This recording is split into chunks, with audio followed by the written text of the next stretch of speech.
Hello and welcome to round 4 of the PowerMaxed Mini Challenge. This weekend coming from Oulton Park's Mini Festival. There's loads of racing to come, and what's more, the sun is shining upon us, just adding to the beauty of this track, which remains a firm favourite amongst competitors and spectators alike. Now, before we get started with the qualifying, the Mini Festival seemed like the perfect place to unveil something new and rather exciting.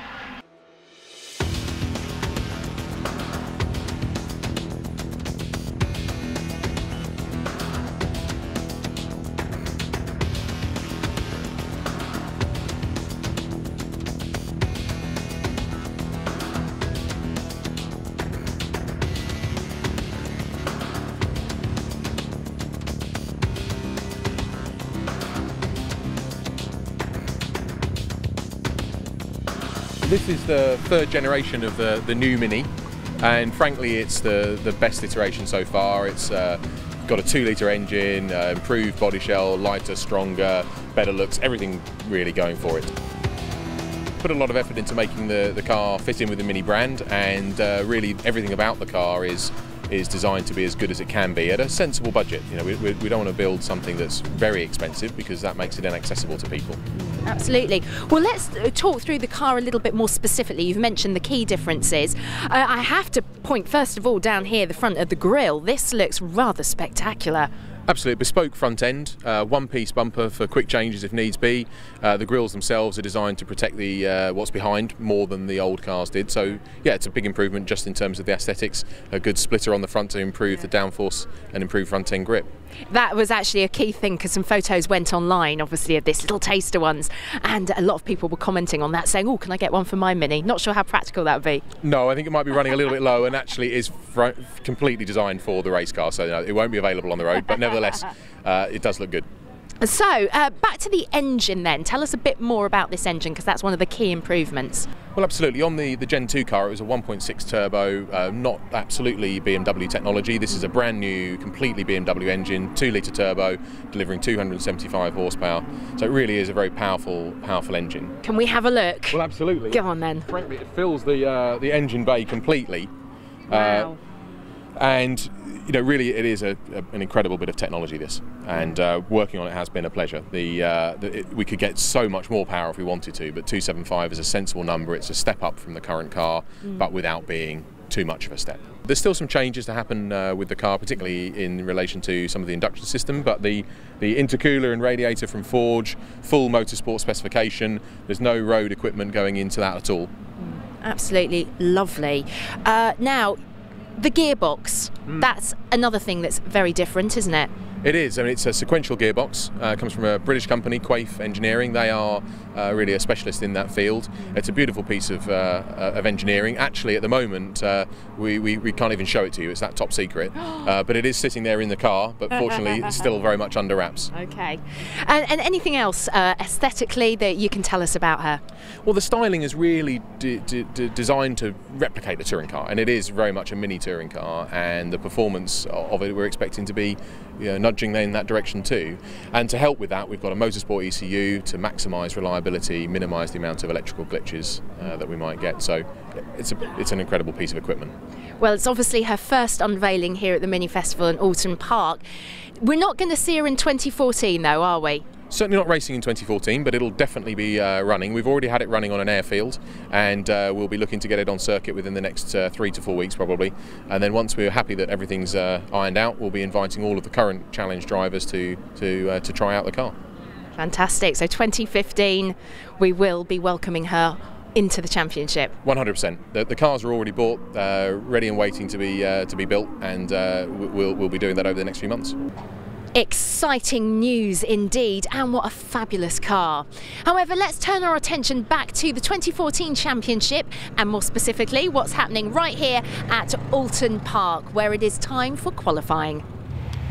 Well, being mid-July, of course, torrential rain was forecast, but at least as the car heads out for qualifying, those worries were somewhat calmed, with gorgeous sunshine beating down on the immaculately prepared cars as they lined up in the pit lane at the start of the session. Hamish Brandon fully focused on the task ahead. As the track went green, the cars filed down the pit lane and out onto the electrifying challenge, the Oulton Park International Circuit. Of course, the opening stage of the session given over to warming up tyres, of which there were varying strategies, and for those drivers making their early steps into motorsport, opportunity to really learn the Oulton Park International Circuit. For Shane Stoney, there were no such concerns. He was looking to continue his fine season state. Likewise, championship leader Luke Cordell. It's Chris Knox, though, who looked to get the power down early, and he set the early benchmark time. But Knox, looking to preserve tyres, wasn't sure how many flying laps he'd be able to put in. Right in car with Knox, you can see just how committed he was through Druids, and a lovely shot there into the rear view mirror. You could see the total focus in Knox's eyes, while other drivers were into the pits. Fettling, Mr. Grace Williams, to Curtin alongside Mark Wakefield to practice on the slipstream effects, becoming very useful for the races a little bit later on in the day.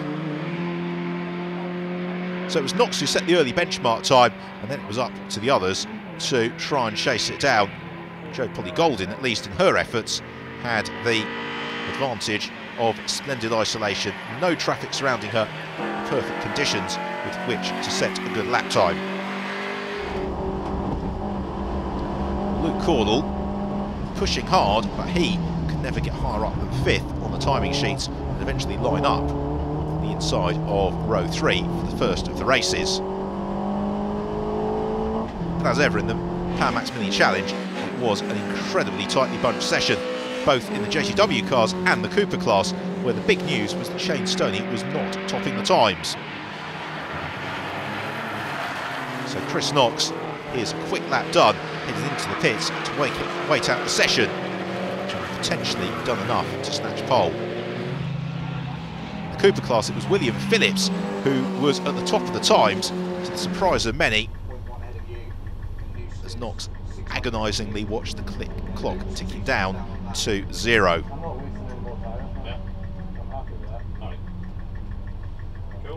So as Knox was stationary, the action on track continued.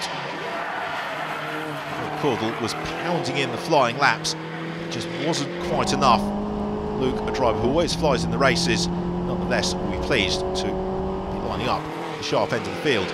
Instead, pole position went the way of Neil Newstead by the slenderest of margins. Just 1,000th of a second was his advantage over Chris Russell, with Chris Knox shuffled down to 3rd, but still only 1,500ths of a second off pole. So Newstead was then for JCW pole from Russell and Knox. Henry Dupree an excellent 4th from Cordell. William Phillips usurping Shane Stoney at the top of the Cooper class with Josh Gollin, and Ricky Page completing row 2. So into Parc Fermé, the scrutineering checks a welcome to the Mini Challenge for ex-British Touring Car Championship racer Chris James, William Phillips and Neil Newstead debrief qualifying. P1 across the line, first time I've seen that, being in a Mini, and yeah, no, very, very, very happy with that. I had a chat with Luke and Chris Knox actually, just when we was in the holding area, and they haven't got many tyres, so they only done like 3 or 4 laps literally to look after their tyres. So to me, I think that's bad management. We've been looking after our tyres throughout the season, been listening to Bill Solis, my coach, and yeah, we carried 2 new tyres over from Snetterton, so we're sitting here with 2 new tyres, so we've got 4 new tyres we can carry over. So yeah, very confident. They thought they was going to get it back in the rest of the races because nobody had the tyres, but that isn't the case. We've got 4 tyres. I'm going in even more confident than I was this morning. So, what an amazing qualifier! Yeah, I have to admit it's definitely one of my best parts of the season so far. I didn't expect to get pole, to be honest, but I was quick in testing. So to take what I've learned from testing and put it into qualifying, I'm really pleased. I had a massive off on lap 2 down at Cascades, which was a bit of a bummer. It's quite bumpy out there, let's say. But no, yeah, I just got my head down after that and just relaxed, and the lap came to me, hit every corner perfect, and the lap time just came, so really, really pleased. Luke, after recent victories, obviously the pressure's really on you this weekend. Yeah, it is, but we were ready for it, but not a great start to the weekend. We had a sensible fault come up in qualifying and couldn't manage to get it cleared, so only managed to get 5th in the end. What is your plan of action? Because there's 3 races in one day. It's a really packed day. How are you sort of planning? What's your strategy? We're really looking forward to it. It's the first time we've done 3 races in a day. It's all about getting the car home in the first 2 races, damage-free hopefully. Coming from 5th on the grid, that could prove difficult, but we should be fine. Qualifying's out of the way, but it's a packed schedule of racing in the Power Maxed Mini Challenge from Oulton Park. We have 3 races, all to come after the break.